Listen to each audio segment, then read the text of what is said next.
আসসালামু আলাইকুম everyone, welcome to my channel.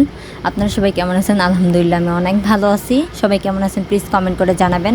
আজকে আমরা বানাবো মোমো। মোমোর বানানোর জন্য প্রথমে মুরগির বুকের মাংসটুকু নিয়েছি ব্লেন্ডার করে। তার মধ্যে আমি 1 পিস লেবু ভালো করে চিপড়ে লেবুর রসগুলো এর ভিতরে দিয়ে দিচ্ছি।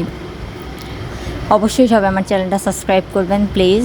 এরপর হচ্ছে গিয়ে আমি আদা রসুন ব্লেন্ডার করা ছিল, এখান থেকে সামান্য পরিমাণে আদা রসুন ব্লেন্ডার করে দিলাম। হাফ চা চামচ হচ্ছে কালো গোলমরিচ গুঁড়ো দিয়েছি।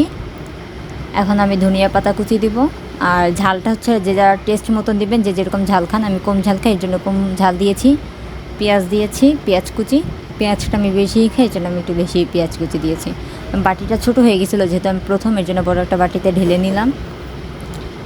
এরপর হচ্ছে গিয়ে আমি সয়া সস দিব। সয়া সস দিলাম 1.5 চা চামচ। টমেটো সস দিব 2 চা চামচ। টমেটো সস দেওয়ার পরে আমি হচ্ছে যে আমার এই মাংসটাকে মশলাগুলো দিয়ে আমি ভালো করে মাখিয়ে নিব। আরও মোমোর ভিতরে যদি আরও কিছু দিতে হয় কোনো উপাদান, তাহলে অবশ্যই আপনারা সেটা আমাকে কমেন্ট করে জানাবেন।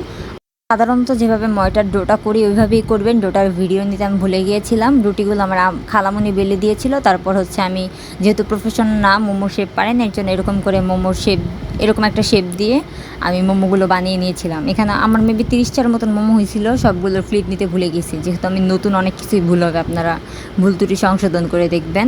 এখানে আম্মুর একটা ফাওয়া পিঠা বানানোর পুরনো পাতিল ছিল, ওই পাতিলের ভিতরে হচ্ছে আমি মোমোগুলো সিদ্ধ করে নিয়েছি। সিদ্ধ করে নেওয়ার পর গরম তেলের ভিতরে আমি রসুন কুচি আর হচ্ছে শুকনো মরিচ তেলে গুঁড়ি করে নিয়েছিলাম। এগুলো দিয়ে মোমো খাওয়ার জন্য যে সসটা, এগুলো বানিয়ে নিলাম। আমি জানি না আর কী কী লাগে। তো এই তো আমার মোমো রেডি। সবাই জানাবেন কেমন লেগেছে।